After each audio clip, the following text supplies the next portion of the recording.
What a pleasure it is for me to come and visit with you for just a few minutes here today. Tell you briefly a little bit about my story and share some ideas that might be beneficial. I've lectured in some high school classrooms in California and Arizona and some universities and colleges, Pepperdine University, San Diego State, Arizona State University. And so I've had a chance to talk to kids that are interested in themselves and interested in their future, interested in America, interested in what they can do with their lives, and listening to stories that might be beneficial. And I don't have a chance to, visit all of the schools and universities around the world, so this is a great chance for me by video to have a chance to tell you my story. Just briefly, let me tell you my story. I grew up in Idaho, farm country. My father still lives on the old homestead where I grew up, southwestern Idaho. He'll be 91 his next birthday, and I'm very proud of him. I went to high school, I graduated, I went to college 1 year. Halfway through my second year, I decided I was smart enough, so I quit. One of my major mistakes. I should have stayed in school. But I thought, heck, I'm smart enough to get a job. And back then I thought, that was it. If you're smart enough to get a job, what else would you need? Found out later, a big mistake. But anyway, I quit school at age 19, went to work. A little while later, persuaded a beautiful young lady to marry me with a lot of fancy promises. And fortunately for me, we got married. A little while later, I started my family. And I'm out there working hard, doing the best I thought I could. But year by year, I kept falling a little further behind. Buying a little more than I could conveniently pay for on time. And the creditors are finally starting to call saying, hey, you told us the check was in the mail. I'm not feeling at all good about that. About age 25, I've got pennies in my pocket, I've got nothing in the bank, and way behind on my big mouth promises to my family, and wondering what could I do to make my life better. I was willing to work hard, that was not my problem, but I just wasn't making the progress I wanted to make. And then good fortune came my way. Sometimes it's difficult to describe good fortune, why something remarkable happens to you at a particular time. One of my friends says, well, hey, things don't just happen. Things happen just. And maybe that's it, I don't know. But my good fortune was I had a chance to meet a very wealthy man. His name was Mr. Schoaf, Mr. Earl Schoaf. A friend of mine had gone to work for him, and he started telling me about this man. He said, you got to meet this man. He's rich, but he's easy to talk to. And he's got a remarkable philosophy of life. And he kept going on, and I thought, well, I've got to meet this man. So shortly after that, I had a chance to meet this Mr. Schoaf, and I was impressed. He was rich. He was easy to talk to. Within a few minutes, I was dazzled. And I said to myself, I would give anything if I could be like that.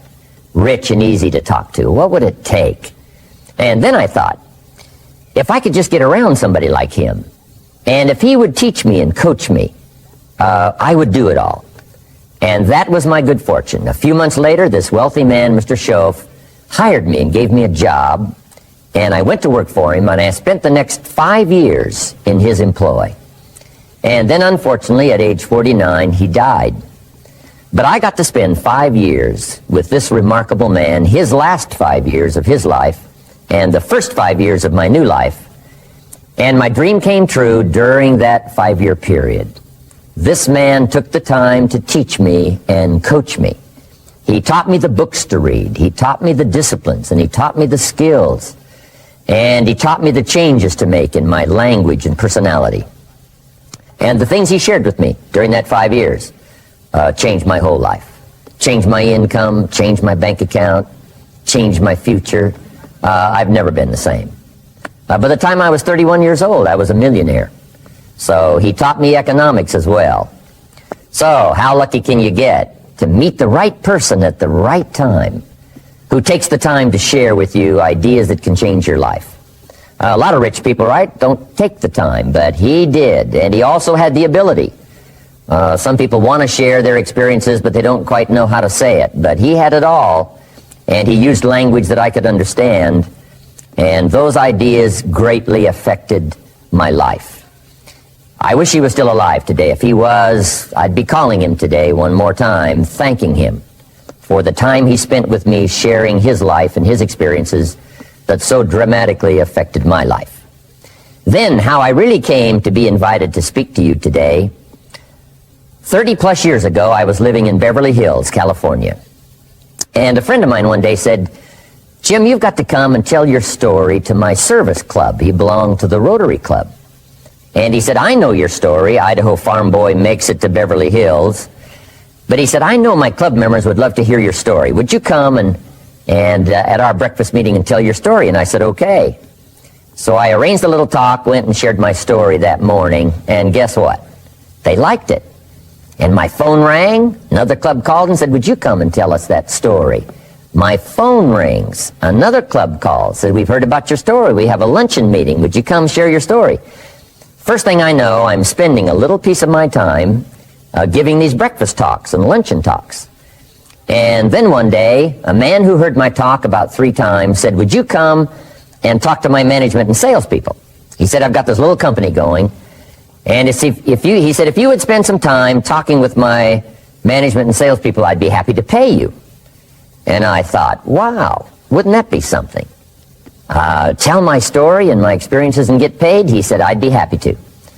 Little did I know, that was the beginning of a whole new, brand new adventure for me in sharing my story in speeches and talks and seminars and lectures. And now this business, it's become one of my most flourishing enterprises, takes me around the world. I went to many countries just this year, had my largest audience early this year in Spain, 12,000 people, 10 different languages being translated at the same time. The whole audience with the earphones on. It's interesting when you lecture with multi-languages. You know, when you hit the punchline, you know, the Spanish laugh first, and then the French get it, and then finally the Italians get it, and last the Germans finally get it. And then I say, "Hey, the Germans finally got it, I guess we can continue." You know, some languages take longer to translate than other languages.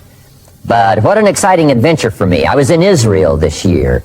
I lectured in France, my first trip to Prague, Czechoslovakia, Lisbon, Portugal. Last year I was in London lecturing. Happened to be there the same night Pavarotti was singing in London. So, a big dilemma for the people in London. Shall we go see Jim Rohn or shall we go listen to Pavarotti? Well, I must admit he had more people than I did, like 150,000 more.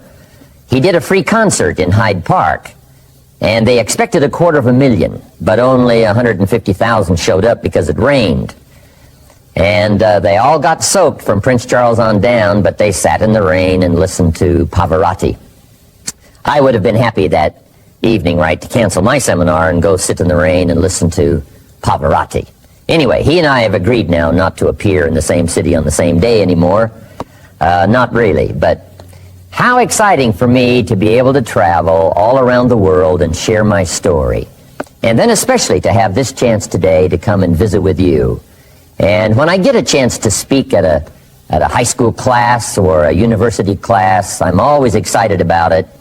I'm limited in time, so I wanted to use this way to come and share my story with you and some ideas that might be helpful in your career for the future, in your now busy life as a student, and then wherever you find yourself in the years to come.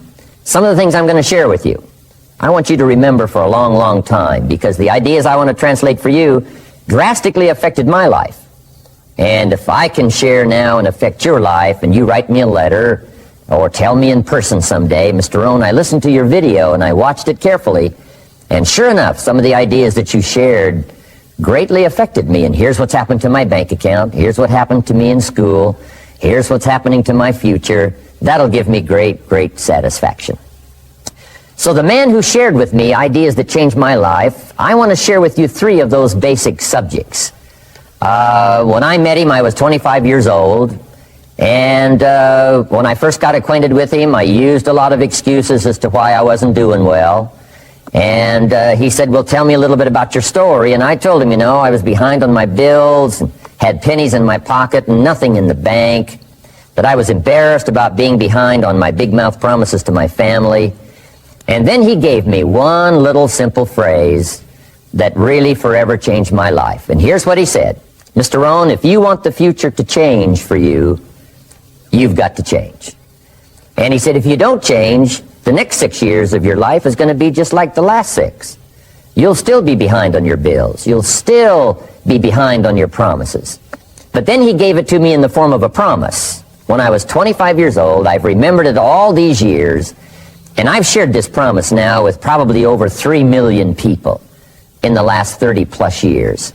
And it's going to be valid for you, so listen carefully to this promise. My teacher said to me, young man, if you will change, everything will change for you.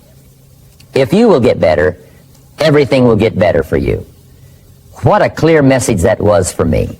He said, if you'll change your philosophy, if you'll change your habits, if you'll refine your thinking, if you'll change and accept some new disciplines, if you'll turn the corner where you've been in the past, go for a new life for the future, he said all kinds of remarkable things will happen for you if you will change. Before I met Mr. Shoaff, I used to cross my fingers and say, I sure hope things will change. I was hoping the government would change and the tax structure would change and that my boss would change and pay me more money. I was hoping that, economics would change and prices would come down. And I was hoping that circumstances would get better. And then I discovered from my teacher that those things are going to continue the same. In fact, all of those things that happen to us is kind of like the wind that blows. And the wind blows on us all. In fact, in America especially, the last 6,500 years of recorded history, we've got probably the most favorable wind that's ever blown. Economics and circumstances, living in a free country, democracy and freedom, an excellent economy. Sure, we struggle at times, but compared to the rest of the world in the last 6,500 years, we've got the best wind ever. But if you just let the wind blow, I'm telling you, it won't take you where you want to go. All of us must use this wind to take us to the dreams we've got, to the equities we want, to the money we want, to the income we want, and to all the things we want our life to have. This is where we want to go, and we've got a good wind, but we must not leave our future just to the wind, just to the economy, just to the structure of the way things are happening today. Here's what we must learn to do, and that is set a good sail. And if you'll learn to set a good sail, and that's what my teacher taught me in those early days. He said, Mr. Rohn, the wind is going to blow however it's going to blow. Politics are going to be politics, and the economy is going to be the economy. And however it turns out, that's the way it's going to be. What you must learn to do is not to wish for a better wind. That's naive. The key is to wish for the wisdom and the skills and the learning so that you can set a better sail.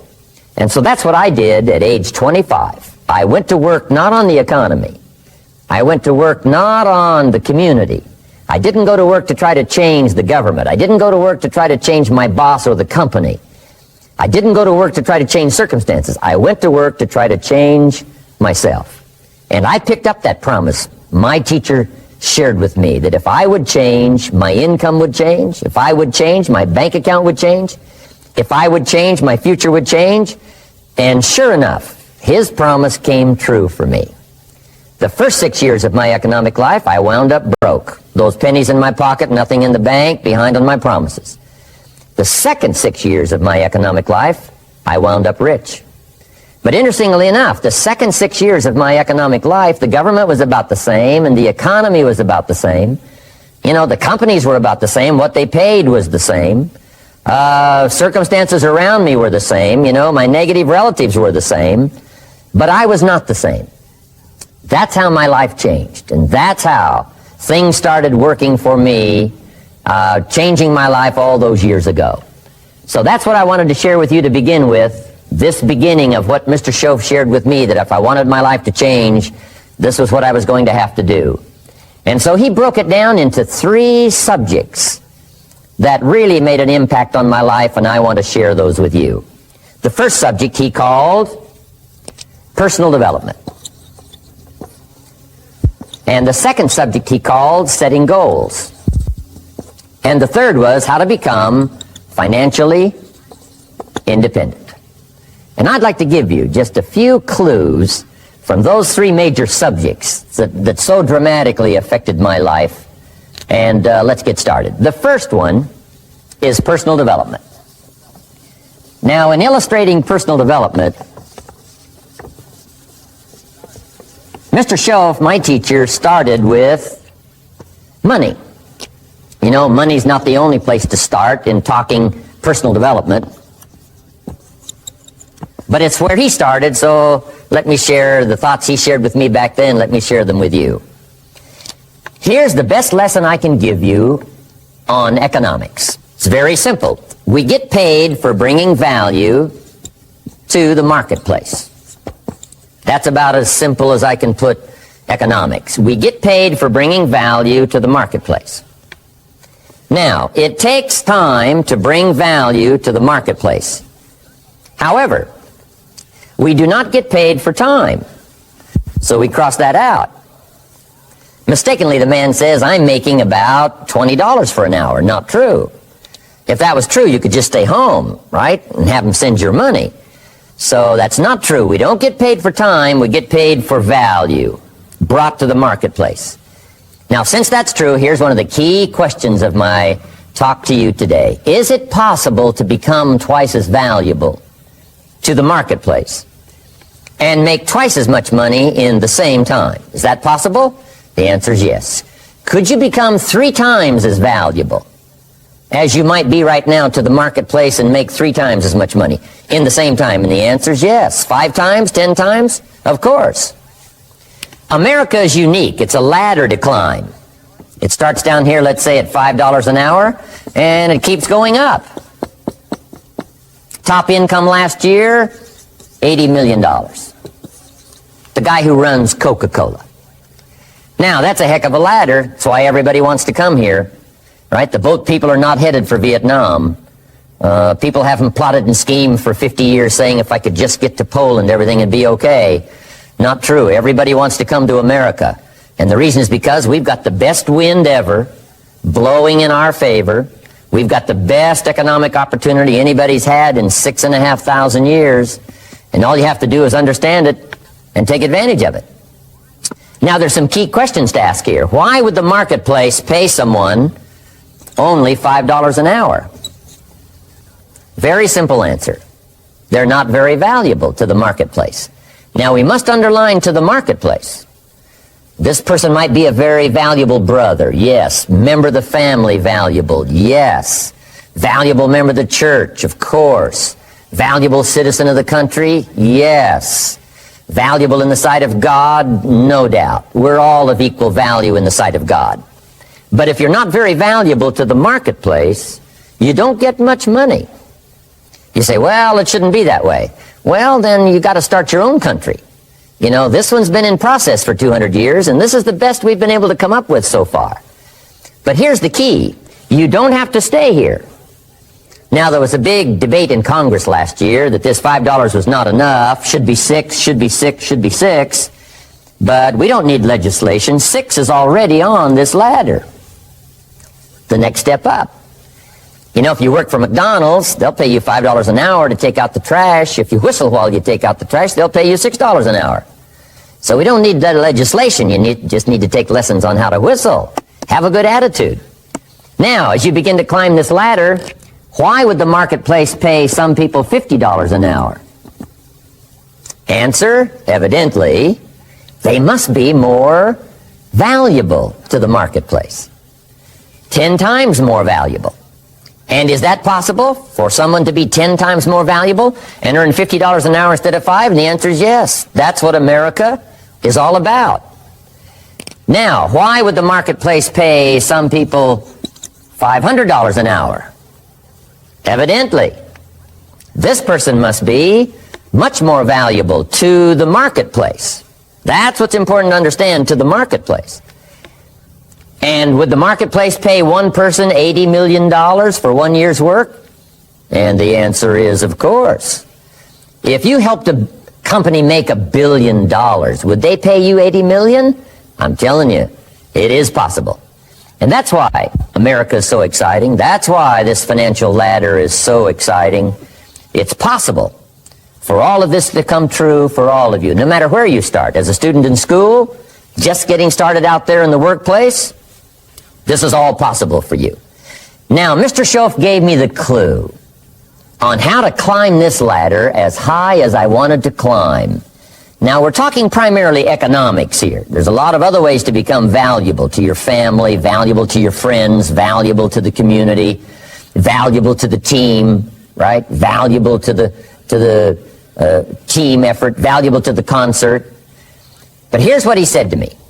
In climbing this ladder economically, all you have to do is work harder on yourself than you do on your job. Once I heard that, it made sense to me. I kept hoping that everything else would change around me, found out that if I went to work on myself, worked on my skills, worked on my language, if I became better than I was each year, if I grew in skills and language and vocabulary and competence, then I would become attractive to the marketplace. Not very long ago, a company called me and said, Mr. Rohn, we're expanding internationally. We'd like to have a bit of your expertise to help us. Would you give us a bit of your time? We'll add some millions to your fortune. And I said, okay. And I thought later, isn't that interesting they would call me? Then my second thought was, of course they'd call me. Who else would they call? I can get the job done. Now, what a contrast for me, farm boy from Idaho, raised in obscurity, parents of modest means, broke when I was 25.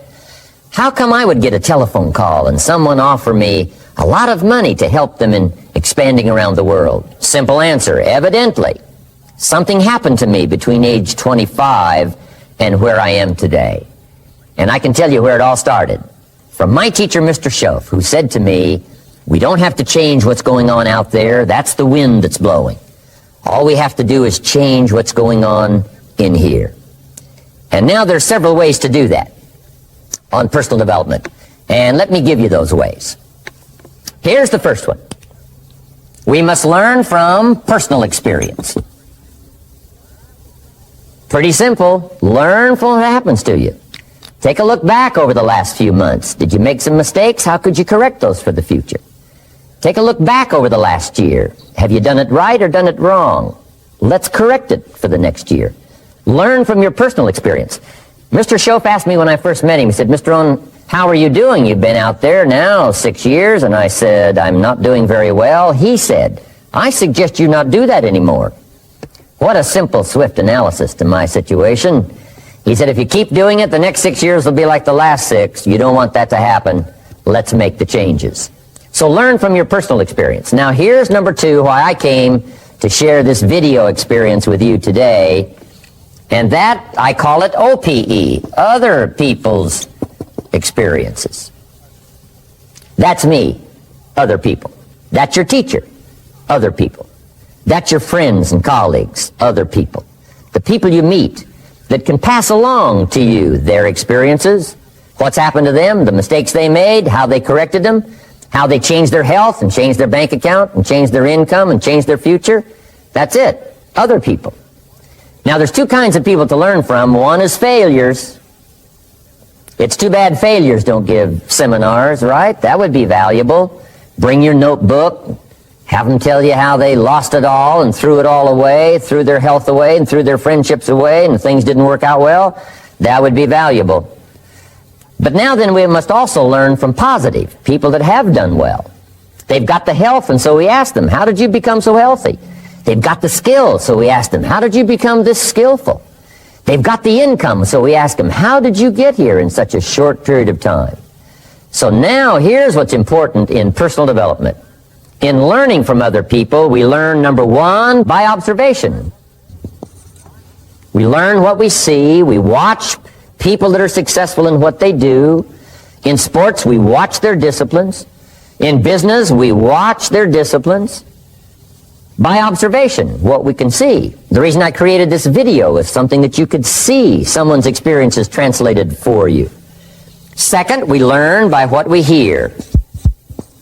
I've got some of my lectures on cassette tapes, so you can take them with you wherever you go and learn by listening.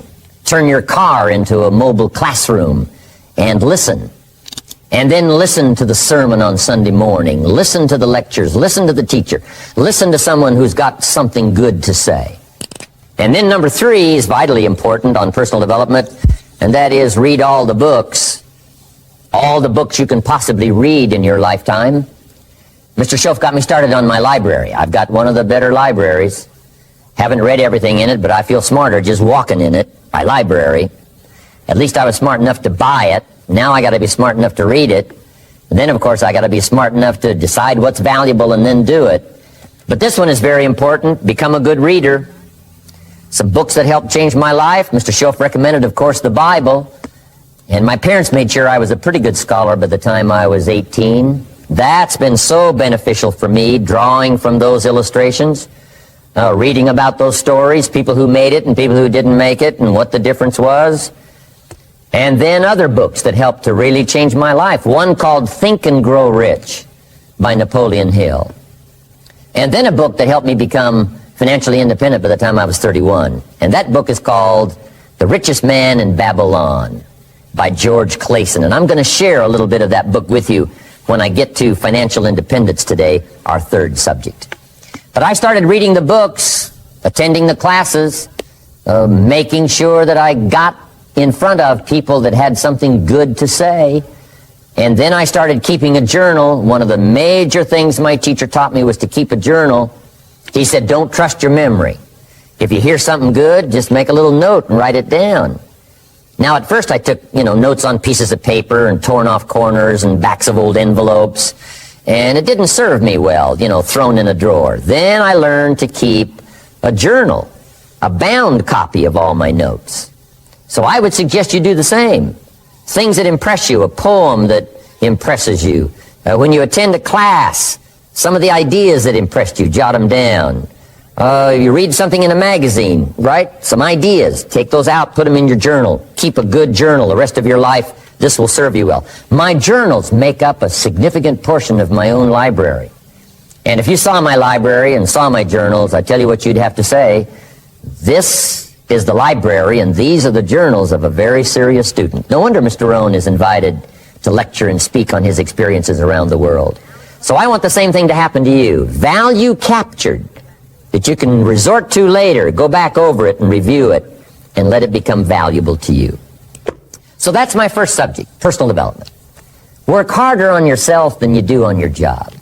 Develop the skills, learn the lessons, take the classes, absorb all that is being. My teacher advised me when I first got started at age 25, he said, Jim, why don't you set a goal to become a millionaire? He said, it's got a nice ring to it. Enough zeros to impress your accountant. And he said, I'm here to help you. You're only 25 years old. You've been to 1 year of college. You've got a beautiful family, every reason to do it. Why don't you set a goal to become a millionaire? And he said, here's why. And I thought, he doesn't need to teach me why. Wouldn't it be nice to have $1 million? He said, no, then you'll miss it. He said, here's why. For what it will make of you to achieve it. I'm telling you, that statement changed my life. Set the kind of goals that will make something of you to achieve them. He said, now, once you become a millionaire, what's important is not the money. I thought, that's kind of strange teaching. He said, honest, it isn't important. He said, you could just give the money away. Now, I did better than that. I lost it all. By the time I was 31, I was a millionaire. By the time I was 33, I was broke. And I'll tell you a little bit about that story later. But when I lost all my money, guess what? I found out Mr. Schoaf was right. What was valuable was not the money. What was valuable was what I became to earn the money. The skills I had, the knowledge I had about the marketplace, the values that I had going for me. They were more valuable than the money. And here's an important statement to remember. It's not what you get that makes you valuable. It's what you become. So part of the key here is to set the kind of goals that will make something of you. Don't set them too low, so that you don't have to grow and you don't have to read and you don't have to try and you don't have to stretch. Don't set them too low. And then don't sell out. Don't go for something that's going to cost you your virtue or cost you your values or sell out your principles. There's a good middle road here to follow. Goals that will inspire, goals that will help you grow, change, develop, and become better than you are. Okay, now let's talk about financial independence. How to become rich by 40, 35 if you're extra bright, much sooner if you find an opportunity like I did. Let me show you how I did it. Financial independence. First of all, I like the phrase financial independence. Some people are a little bit concerned about using the word becoming rich or becoming wealthy, and I can understand that. I struggled a little bit with this. Is it okay to go for becoming rich, go for becoming wealthy? And maybe that's a bit too strong a word or strong a term. So here's what I've come up with that I think is comfortable for me, and that is how to become financially independent. I think it's every person's heritage here, especially in America, to become financially independent. Now, let me give you my definition of financial independence. Financial independence is the ability to live from the income of your own personal resources. Financial independence. Now it depends on how you want to live. If you need $2,000, $3,000 a month, if you need $4,000 or $5,000 a month, if you need $10,000 a month, some people may need, $100,000 a month. But whatever you would need to live, and you could earn that living from the income of your own personal resources, that's what I call financial freedom, financial independence. And let me show you how to acquire it. If you start at age 15, between ages 15 and 35 is 20 years. And in my personal opinion, based on my own studies and my own experience, 20 years, in my opinion, is enough time to become financially independent. If you're not, you don't live in the wrong country. Probably what's happened is you have the wrong plan. And it's easy to be a nice person with the wrong plan. I found that when I was 25 years old.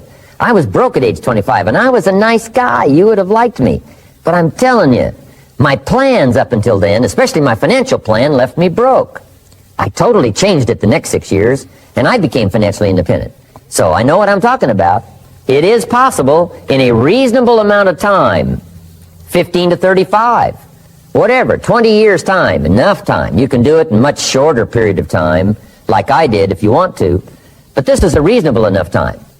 But here's number one. First of all, you got to have the right philosophy. Philosophy is our ability to gather knowledge and sort through it and decide what's valuable. To develop a philosophy about life, a philosophy about our health, a philosophy about our family relationships, a philosophy about economics. And if you develop the right philosophy, that's what helps to set this sail, so that in 6 years it takes you where you want to go, instead of winding up like I did that first 6 years of my economics, broke, no money, empty bank account. The right philosophy. Now let me give you a couple of philosophies to consider. Here's the first one. It's called the philosophy of the poor. And here it is. Poor people usually spend their money and invest what's left. That's the philosophy of the poor. Now here's the philosophy of the rich. Rich people invest their money and spend what's left. And here's the startling answer. It really doesn't matter what the amount is. What's most important is not the amount. What's really important is the philosophy. So I would ask you to adopt this philosophy of spending after you have invested. Invest first, then spend. And I've got a little formula that I'm going to share with you. Now, what should a child do with $1? I mean, there's a lot of debate going on, I'm sure, across the country on what a child should do with $1. Here's one opinion. It's only a child and it's only $1. What difference does it make?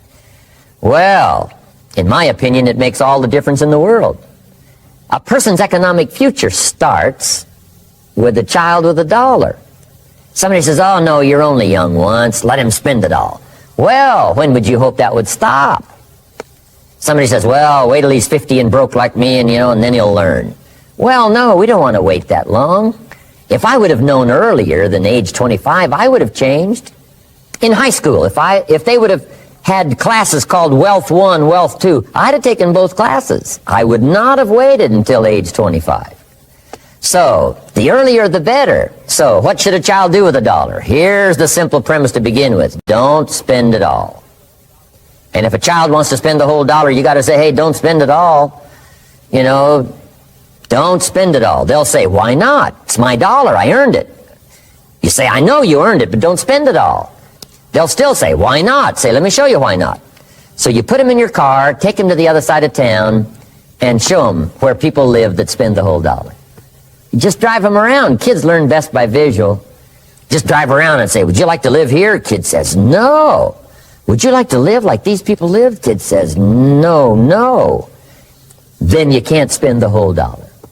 So, kids will get the message. So, you know, take them to the other side of town, show them around, unless you already live there, and then just show them around. Anyway, don't spend the whole dollar. Now, let me give you my best view of what to do with $1.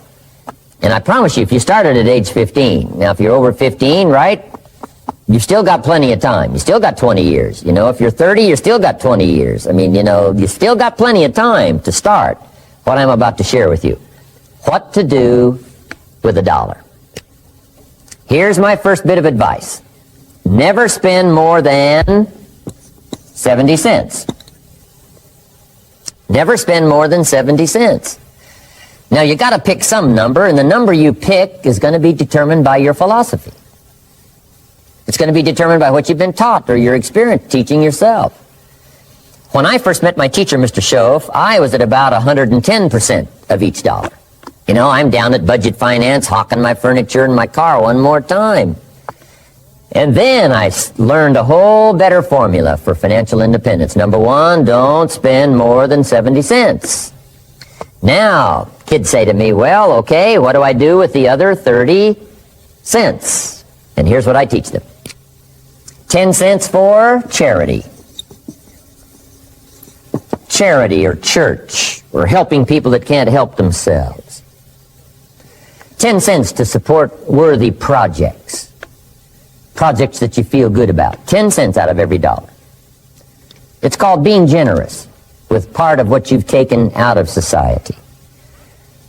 Now, in my opinion, nothing teaches us character better than generosity. No class, no teacher, no book teaches character better than generosity. And the best time to start is when the amounts are small. And I know if kids learn these lessons well, they'll give a dime out of $1, help people that can't help themselves, support worthy projects. Or if you belong to a church, they teach tithe, piece of. That's very important.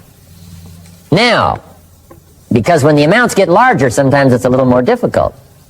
You know, giving 100,000 out of $1 million, someone says, oh, if I had $1 million, I'd give 100,000. I'm not sure. That's a lot of money. So the time to start is when the amounts are small. 10 cents out of the dollar. Okay, next 10 cents I call active capital. Active capital means do something to make a profit. Active capital. Set aside a portion of your income. Wages are okay, but I'm telling you, wages will make you a living. Profits will make you a fortune. So set aside part of your income as capital, called active capital. Any kind of project you can possibly think of, you can possibly come up with. I'm going to write a new book, I think, for kids. I think the title is going to be, Of Course, Kids Should Pay Taxes. It's kind of an interesting title. In California, kids do pay taxes. When a child walks into 7-Eleven, buys something that costs $1, the proprietor says, give me 7 more pennies. And the child says, hey, what's these 7 pennies for? And the proprietor says, that's the taxes. Kid says, well, hey, I'm only 8 years old. Proprietor says, congratulations, you're my youngest taxpayer. Give me the money. So in California, where I live, kids do pay taxes. Big question is, should they? And my book will answer that question. Of course, kids should pay taxes. Nothing is for free. If you want to ride your bicycle on the sidewalk instead of in the mud, you got to pay the 7 pennies. Nothing is free, so we all have to pay. So, 10 cents out of your living, out of the money you earn, set aside for capital. Capital to try your best to show a profit. And in my book, it's going to be all kinds of ways kids can make money, right? 2 bicycles, one to ride and one to rent. I mean, you know, it doesn't take long to figure out some enterprise that'll start making a profit. Then you must jot this down if you're taking notes. Profits are better than wages. One, you can't usually start wages until you're about 16, 15, 16, but you can make a profit long before you're eligible to start earning wages. And then there's no limit to profits, and they can double and triple and quadruple. You know, there's no limit. It's incredible how fast profits can grow. So profits are better than wages. Wages make you a living, profits make you a fortune. Now, the third 10 cents is vitally important. I call it passive capital. Capital you let somebody else use. A financial institution, stocks and bonds, mutual funds, whatever. Let someone else use it. You furnish the money. They use it to make a profit, but they pay you for the use of it, called interest. And here's one of the things that'll make you financially independent fairly quickly, and that's called compound interest. And this is how you get it. Letting someone else use a portion of your money, your substance. They show the profit, they pay you interest. And this passive capital, I'm telling you, over a sustained period of time, if you'll develop this little 10, 10, 10, and 70, especially starting at age 15, I'm telling you, by the time you're 35, you will be financially independent. You'll have the ability to live from the income of your own resources. And then one more point on passive capital. There's a Bible philosophy. I'm an amateur on the Bible. But there's a Bible philosophy that teaches the borrower is servant to the lender. And if you want to be in a powerful position as you grow older, finally when you become mature, maybe have your own business, things have worked out for you for the future, the position you always want to be in is the power position. And that's called the lender. The lender is the power position. So if kids learn early enough, and then you ask them what they'd like to be when they grow up, I'm telling you, once they understand, they'll say, well, one of the things I want to be is one of those lenders taught to you these days. And then later on, of course, you can sort it out, what's valuable to you and how to refine it for your business and for your life and for your future. But the main thing is to get it and start this process of personal change, personal development. And let me say it one more time. If you will change, everything will change for you. You'll never be the same. You'll keep growing. As you look back on a few months, look back on a few years, you won't believe the progress you can make economically, your relationship with your family, your friends, and whether you're in sports or economics or whatever. I'm telling you, that whole process of committing yourself for personal change, personal value, can really make your life unique and worthwhile. Now let's cover the second subject on setting goals. Mr. Shelf gave me some tips on setting goals that changed my life forever. And I want to share those with you.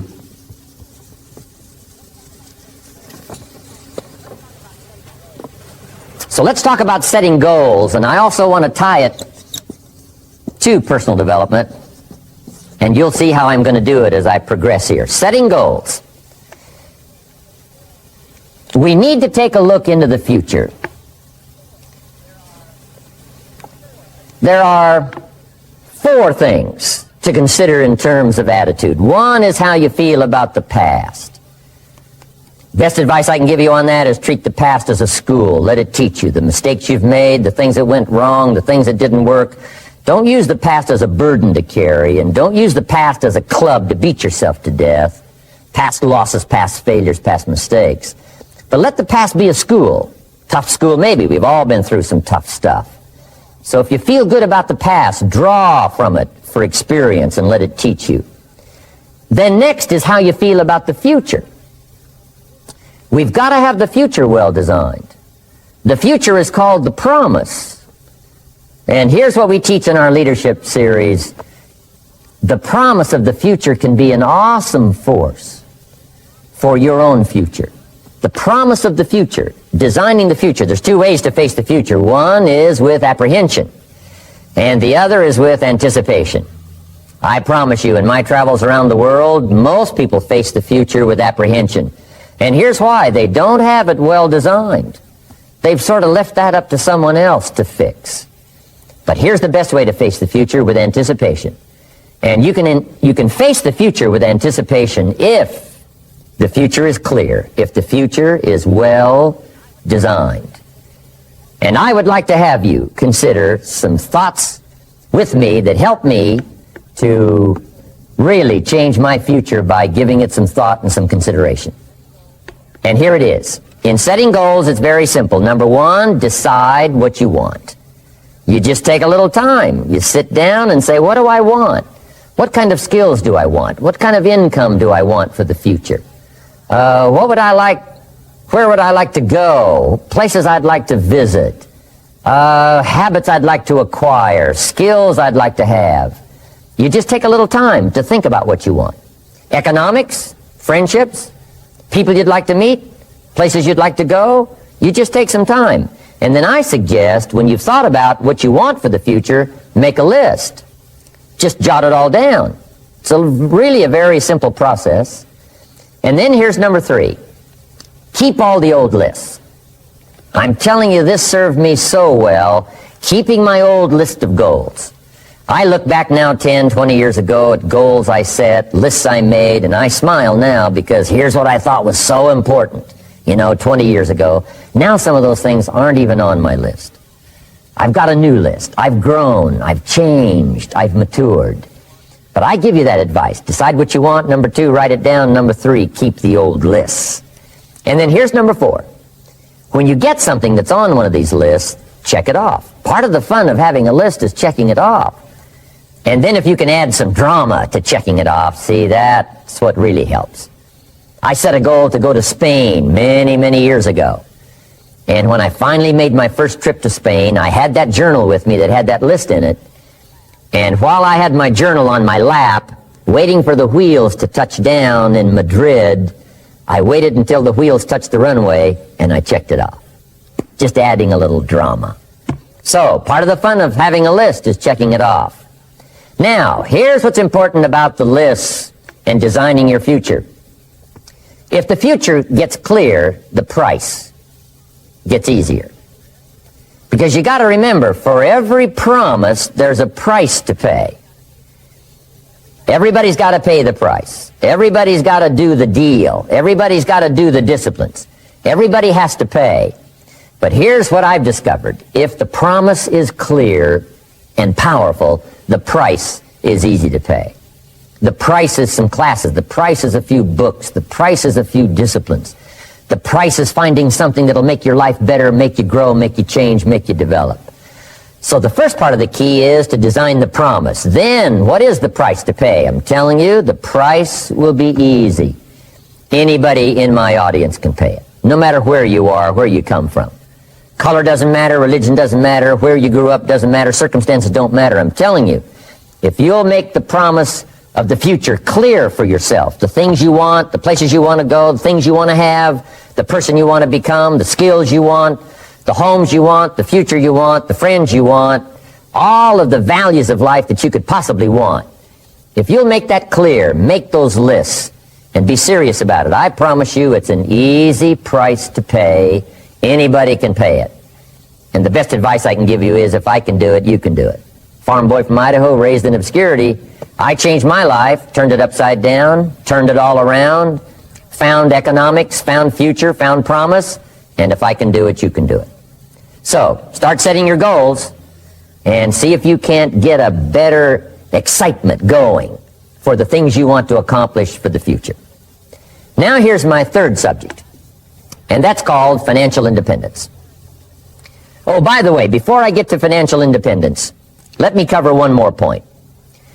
One of the major reasons for setting goals is for what they make of you in achieving them. That's the power position, not the spender.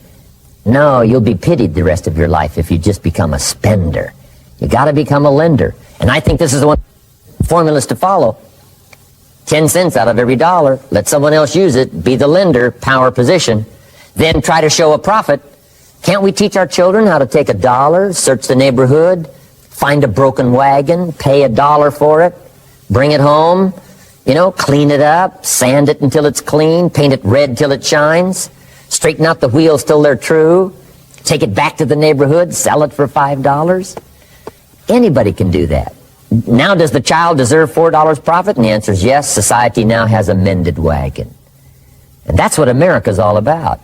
finding something, touching it, making it better, making a profit, taking part of your resources, helping people who can't help themselves, let someone else use it to make a profit. Some projects require more capital than one person has.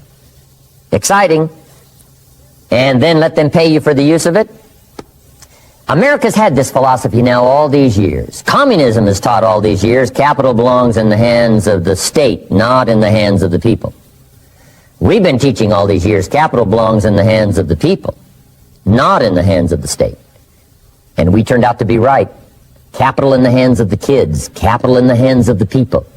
Enterprises that make a profit, enterprises that grow. It's the hope of our future. So that little simple formula, I hope, will help you. Now, one more key on financial independence, and that is attitude. Attitude. Here's number one. I used to say, I hate to pay my bills.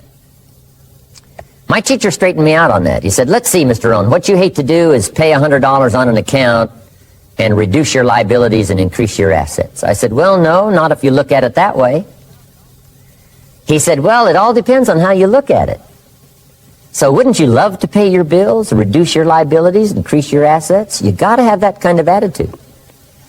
I found out the same attitude about taxes. I used to say, I hate to pay my taxes. And Mr. Shove said, well, that's one way to live. But don't you understand? Taxes is how we care and feed the goose that lays the golden eggs. Wouldn't you want to do your share? Someone says, yes, but the goose eats too much. Probably true. But hey, we all eat too much. We all need to go on a diet. Better a fat goose than no goose. So I finally became a happy taxpayer. Now, I think taxes are too high, so I'm working to get taxes lowered for our economic future. But then whatever they turn out to be, I gladly pay and do my part, because that's what makes the whole system run, each of us doing our part. Now, I want these three subjects to be valuable for you. I want them to have meaning for you. I want you someday to be financially independent. I want you to have the personal development so that you feel good about yourself. If I had a chance to meet you someday, I'd like to have you show me the list of goals that you got started and say, Mr. Rohn, here's some I've already checked off. Here's the books I'm reading. Here's what's happened. I'm developing the skills. I'm better this year than I was last year.